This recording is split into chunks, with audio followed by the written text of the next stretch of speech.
Joining us here at Post 9 is Take-Two CEO Strauss Zelnik. Welcome. Nice to see you. Thanks for having me. It's great to be here.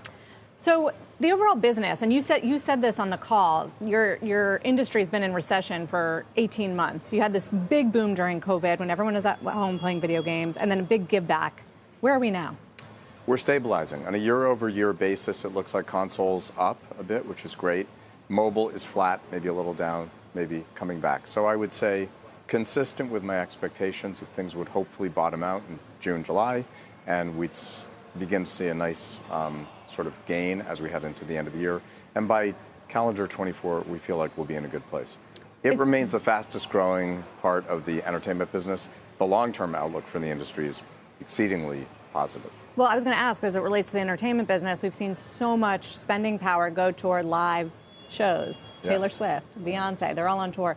That's what people want right now. Is that coming at the expense of video games? I think that's right. I think in a time like this, when inflation means that the stuff you need is more expensive, you have to be more selective with your spending, and that's taken a toll on digital entertainment you can consume at home. People are leaving their homes, so rental car companies are doing great, hotels are doing great, live events are doing great. So where does that settle? You said you're seeing early signs of stabilization. How does that all shake out? Well, I think if the economy in general comes back, and if we've actually reached close to our limit on interest rates, if inflation is under control, then growth means that consumers will have more to spend and everything will normalize. But the thing is, people are now worried about recession as the interest rates start to bite. I think that's right. My own view is we've been in a recession. I think 2 quarters of negative GDP growth constitutes a recession, even though the White House said no last August. I disagree, and I think this has been a recession. And so I think we're in for a soft landing, personally. It's a pretty nice feeling recession. Hasn't really been that hard, if you're right. It didn't feel great for us, honestly. I mean, it certainly didn't feel great for our industry. I mean, it was the first time the mobile business was down in its history.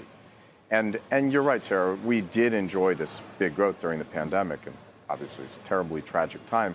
It did benefit industries like ours. I did say during the pandemic that we expected post-pandemic demand would be greater than 2019, but lower than what happened during the pandemic. And that has turned out to be the case, but it was probably a little rougher than we expected. So if we're in a period of, say, peak travel, and people are going to be home more on a relative basis, and filmed entertainment production goes to zero for a while, does that benefit gaming in the coming 24 months, 12 months? I mean, we never want to benefit from other people's hardships, but yes, I think so.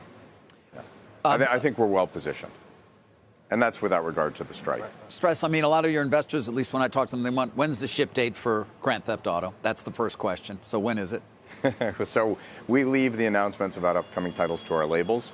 And we have said we have a very robust pipeline of titles, and we have a great outlook for fiscal 25, where we've reiterated our belief that we'll generate about $8 billion in net bookings and over $1 billion in adjusted operating cash flow.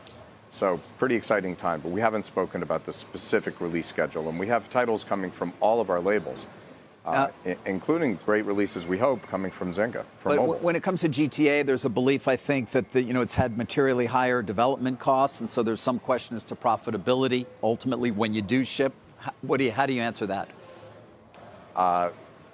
The Grand Theft Auto franchise is perhaps the most profitable franchise in the history of entertainment. We focus on costs, of course. We have a 3-part strategy: be the most creative, be the most innovative, be the most efficient. So we're not cavalier about costs. However, undoubtedly, a title like Grand Theft Auto will always be highly profitable.